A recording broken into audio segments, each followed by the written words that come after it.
Mari kita membuka kitab Kolose. Kolose pasal 3 ayat yang ke-18 sampai dengan ayat yang ke-25.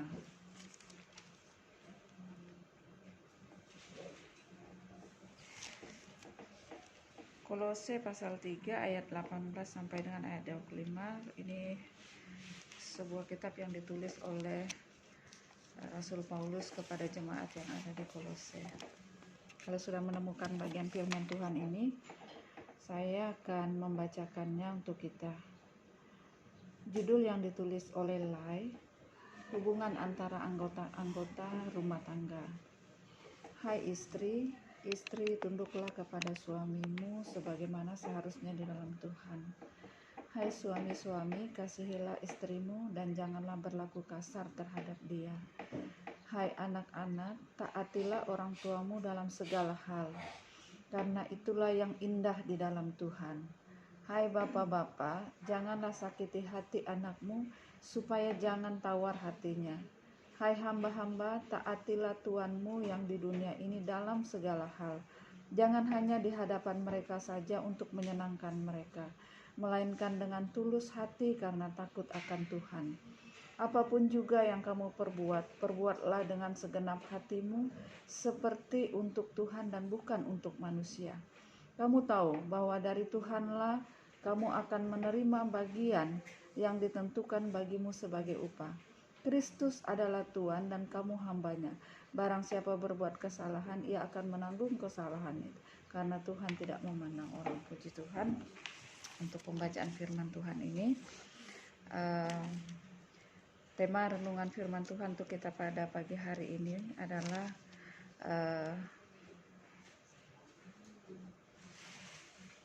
pelayanan dengan segenap hati, ya, pelayanan dengan segenap hati. Bagian firman Tuhan ini saya yakin bahwa ini sudah tidak asing bagi kita. Sering dikhotbahkan kalau ada acara pernikahan atau ibadah rumah tangga. Nah, saya bagian firman Tuhan ini ada beberapa hal yang menarik saya mau sampaikan untuk kita. Mengapa dalam beberapa bagian di Alkitab, khususnya surat-surat yang ditulis oleh Rasul Paulus, sering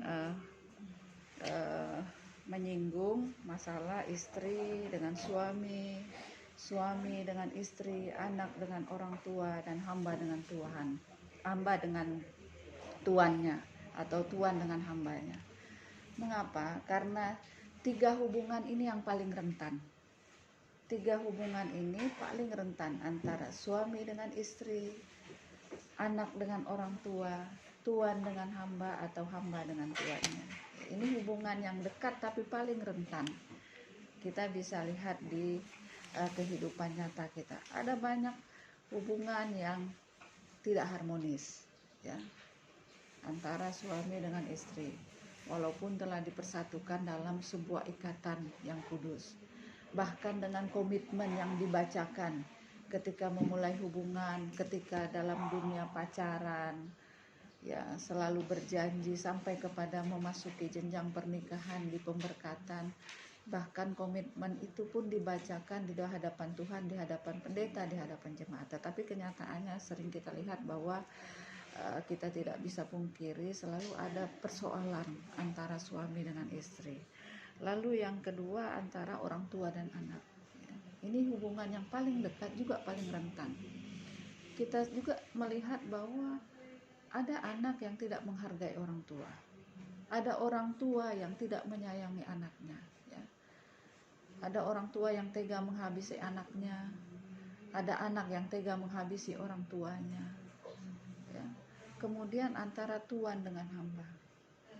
Ada tuan yang menindas hambanya. Ada hamba yang tidak menghormati tuannya. Itu sudah kita lihat. Nah, mengapa Rasul Paulus selalu memberikan gambaran ini? Karena ini hubungan yang paling rentan dalam dunia ini. Nah, mengapa ini menjadi menarik bagi kita pagi hari ini? Lalu ketika kita membaca di ayat selanjutnya, ayat 23, itu dibungkus dengan apapun juga yang kamu perbuat, ya. Apapun juga yang kamu perbuat, perbuatlah dengan segenap hatimu seperti untuk Tuhan dan bukan untuk manusia. Nah, ini yang namanya kuncinya. Ketika kita menyatakan kasih kita, itu bukan karena semata-mata kita mau menunjukkan sesuatu dari diri kita, tetapi kita menyatakannya karena kita mengasihi Tuhan. Semua didasari dengan kasih Tuhan. Ketika kita berkomunikasi, kita menjalin hubungan, kita ada di dalam sebuah komunitas, dalam sebuah hubungan, baik di rumah maupun di tempat pekerjaan kita. Ini yang mendasari bahwa apapun yang kita buat, kata firman Tuhan, apapun yang mau kita bicara, mau kita bertindak, semua kita dasari kasih kita kepada Tuhan. Kita buat seperti untuk Tuhan. Kita tidak lihat Tuhan, tetapi gambaran Tuhan ada di hadapan kita, manusia-manusia yang diciptakan oleh Tuhan.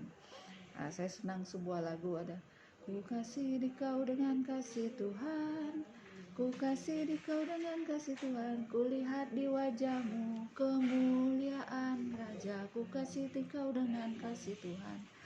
Ketika kita mengasihi seseorang dengan kasih Tuhan, maka sejelek apapun, sejahat apapun, sesakit apapun, sekecewa apapun kita dengan sikap seseorang, ketika kita mengasihi dia dengan kasih Tuhan, maka kita akan melihat kemuliaan Raja ada di hadapannya. Kita akan melihat kemuliaan Bapa ada di hadapannya, sehingga itu menolong kita untuk mengelola emosi, untuk memahami setiap orang, dan untuk bersikap bagaimana kita melakukan atau menghadapi sesuatu yang mungkin menyakiti kita, mengecewakan kita. Kita belajar mengelola setiap hal, terutama mengelola emosi. Nah, bagian firman Tuhan ini saya suka ketika saya kaitkan dengan core-nya ASN. Ada yang tahu core-nya ASN itu? Berakhlak. Core itu value-nya ASN itu berakhlak. Satunya itu berorientasi pelayanan. Kemudian A itu akuntabel, ya, itu tanggung jawab. K itu kompeten, H itu harmonis, L loyal, A adaptif, dan K kolaboratif. Nah, jadi nilai kita sebagai aparatur sipil negara itu adalah berorientasi pada pelayanan. Nah, bagian firman Tuhan ini meneguhkan dan menguatkan kita untuk menerapkan nilai itu adalah apapun yang kita perbuat, kita lakukan seperti untuk Tuhan. Mungkin kita tidak dapat upah saat kita melakukannya, tetapi janji firman Tuhan dari bagian firman Tuhan, kamu tahu dari Tuhanlah kamu akan menerima bagian yang ditentukan bagimu. Kalau kita selalu dengar dari saudara-saudara kita bahwa rezeki itu tidak pernah tertukar, ya, Tuhan tidak pernah salah menempatkan kita, bahwa Tuhan itu memperhatikan kita, ya, melihat segala pekerjaan kita. Firman Tuhan katakan bahwa dari Tuhanlah upah kita, Tuhan yang menentukannya untuk kita. Kalau Joel Osteen sering dia katakan dalam khotbahnya, berkat yang tertunda. Mungkin kita lakukan saat ini kita tidak lihat materi yang kita terima, hadiah yang kita terima, tetapi nanti mungkin keturunan kita yang akan menerimanya, mungkin anak cucu kita yang akan menerima berkat dari kebaikan-kebaikan kita, dan itu sudah terbukti. Ketika kita melakukan sesuatu, ketika kita berjalan, saya seringkali dalam perjalanan ada orang-orang tua yang hidup sezaman dengan orang tua saya dahulu. Mereka bilang, oh kamu anaknya Pak ini ya, wah bapakmu itu luar biasa baiknya menolong kami dulu, berbuat seperti ini, ayo ke rumah dan sebagainya. Saya teringat bahwa mungkin orang tua saya tidak menerima waktu itu, tetapi kami yang menerima berkatnya dari apa yang dia lakukan. Karena saya pernah mendengar bahwa dia selalu menerapkan kepada kami tentang jiwa sosial, tentang berbuat sesuatu seperti untuk Tuhan. Itu yang beliau ajarkan kepada kami.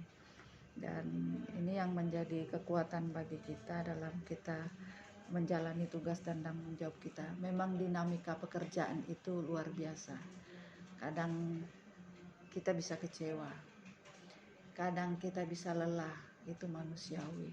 Tetapi ketika kita ingat kembali bahwa ketika kita melakukannya dengan segenap hati seperti untuk Tuhan, maka dari Tuhan kita akan mendapat upahnya. Birokrasi yang dikembangkan sekarang adalah birokrasi melayani. Jadi apapun bentuk yang kita lakukan, itu kita lakukan karena kita mau melayani masyarakat yang kita layani. Kalau ada yang bisa kita bantu masyarakat kita bantu tentunya dengan regulasi-regulasi yang ada, sehingga menolong mereka untuk hal-hal tertentu yang mereka butuhkan pertolongan kita. Dan saya mengutip apa yang disampaikan oleh Pak Kabid dalam apel tadi, bahwa kita bersyukur karena kita ada di Kementerian Agama. Orang yang ada di Kementerian Agama dan orang yang beragama adalah orang yang taat beribadah. Dan satu bagian yang kita lakukan adalah seperti pada pagi hari ini. Kemudian yang berikut adalah satunya kata dengan perbuatan. Orientasi kita dalam pelayanan adalah orientasi melayani. Orientasi yang melayani, mengembangkan birokrasi pelayanan. Jadi apapun bentuk dan tanggung jawab tugas yang dipercayakan kepada kita, ingatlah akan firman Tuhan bahwa apa yang kita perbuat, apa yang kita lakukan dengan segenap hati seperti untuk Tuhan, maka Tuhan akan menentukan bagian kita untuk kita menerima upah di dalamnya. Puji Tuhan untuk firman Tuhan pada pagi hari ini. Kiranya kita semakin dikuatkan, diteguhkan dalam pelayanan kita, dan memberi perhatian penuh dalam tugas dan pelayanan kita, dan terutama bagian-bagian yang menjadi sebuah hubungan yang rentan yang telah saya kemukakan tadi, bahwa dalam pelayanan kita seperti yang Bapak Ibu lakukan dalam membina anak-anak, membina keluarga, ini menjadi tanggung jawab kita.